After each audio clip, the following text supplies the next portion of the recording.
Morana, the Slavic goddess of winter and death, is one of the most enigmatic figures in ancient Slavic mythology.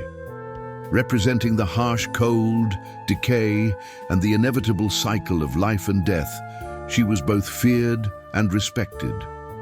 Her presence signified the unforgiving grip of winter, a time when the land was barren, food was scarce, and survival was uncertain. But as with all cycles, winter must give way to spring, and so, in an age-old Slavic tradition, the effigy of Morana was ceremoniously drowned, symbolizing the triumph of life over death, warmth over cold, and rebirth over decay. Morana, also called Marzanna or Morena, appears in folklore as a dark, sometimes terrifying figure. She is often depicted as a pale woman with long black hair, wearing a tattered white robe, evoking the image of a frozen corpse.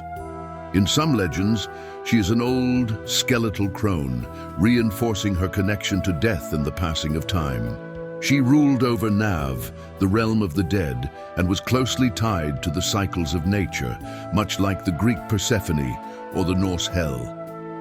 However, unlike other goddesses of death, Morana was not only a force of destruction, but also a necessary part of renewal.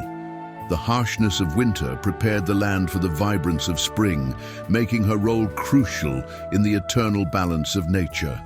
One of the most significant rituals associated with Morana was the annual tradition of drowning or burning her effigy, a practice that persisted across Slavic regions for centuries.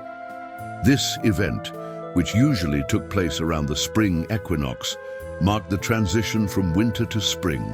Villagers would create a straw or wooden effigy of Morana, dressing her in old rags or white cloth, often decorating her with dried flowers, beads, or even ashes to symbolize her dominion over the dead season. The ritual itself was a grand communal event. People, especially children and young women, would carry Morana's effigy through the village, chanting and singing songs meant to drive away the remnants of winter. As they approached a river, lake, or even a bonfire, they would curse the goddess, calling upon her to leave and take the cold with her. Some would set the effigy ablaze before tossing it into the water, while others simply submerged it, watching as the currents carried winter away.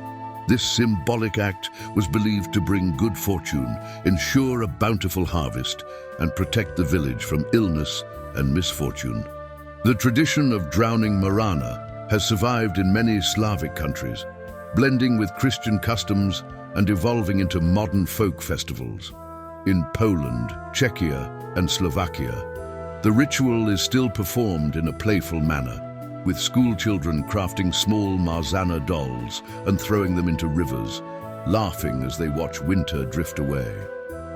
Similarly, in Russia and Ukraine, echoes of the ritual appear in Maslenitsa celebrations, where winter effigies are burned in massive bonfires before the arrival of spring. The meaning behind Morana's drowning goes beyond just folklore. It represents humanity's deep-rooted connection to the cycles of nature and the power of seasonal change. The ritual was more than just a way to welcome warmth. It was a collective expression of hope, renewal, and the eternal struggle against darkness. Even today, as we move from winter to spring, the echoes of Morana's legend remind us that no matter how long the cold lingers, life will always return, stronger and more vibrant than before.